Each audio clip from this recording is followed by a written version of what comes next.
अब इसके साथ ही नाज़रीन आपको बताएं कि दरहद पहाड़ों के जेवर होते हैं। मरी में भी मानसून शजरकारी मुहिम का आगाज़ कर दिया गया है कि जिसमें 6 लाख से ज़ायद पौधे लगाए जाएंगे और पौधों को लगाकर मरी को मज़ीद सरसब्ज़ बनाया जाएगा। इसी हवाले से मज़ीद बता रहे हैं हमारे नुमाइंदे सैयद अहमद। जी अहमद, आगाह कीजिएगा इस हवाले से।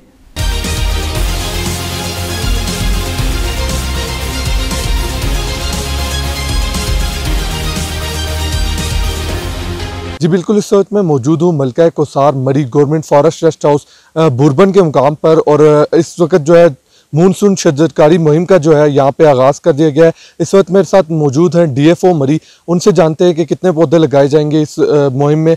जी बिस्मिल्लाहिर्रहमानिर्रहीम। जो मानसून ट्री प्लांटिंग कैंपेन 2022 से इसके सिलसिले में मरी फॉरेस्ट डिवीजन को 6 लाख का टारगेट दिया गया है और जो इससे 2.5 लाख जो है हमारे तमाम अपने जंगलात में लगाए जाएंगे। 1.5 लाख जो है वो डिफेंस डिपार्टमेंट का है, 1 लाख प्राइवेट लैंड और 1 लाख जो टारगेट है वो अलाइड डिपार्टमेंट्स के लिए। और अब तक हम 50% टारगेट अपना अचीव कर चुके। इंशाल्लाह 50 सितंबर तक ये हम अपना टारगेट कंप्लीट कर लेंगे। Thank you. जैसा कि इनका कहना है कि हम लोगों ने अभी जो 6 लाख का टारगेट है इसको 15 सितंबर तक कंप्लीट करना है और लोगों को भी यही कह रहे हैं कि आप भी अपने घरों के बाहर जो है पौधे लगाएं ताकि मरी को मज़ीद सरसब्ज़ बनाया जा सके। जी।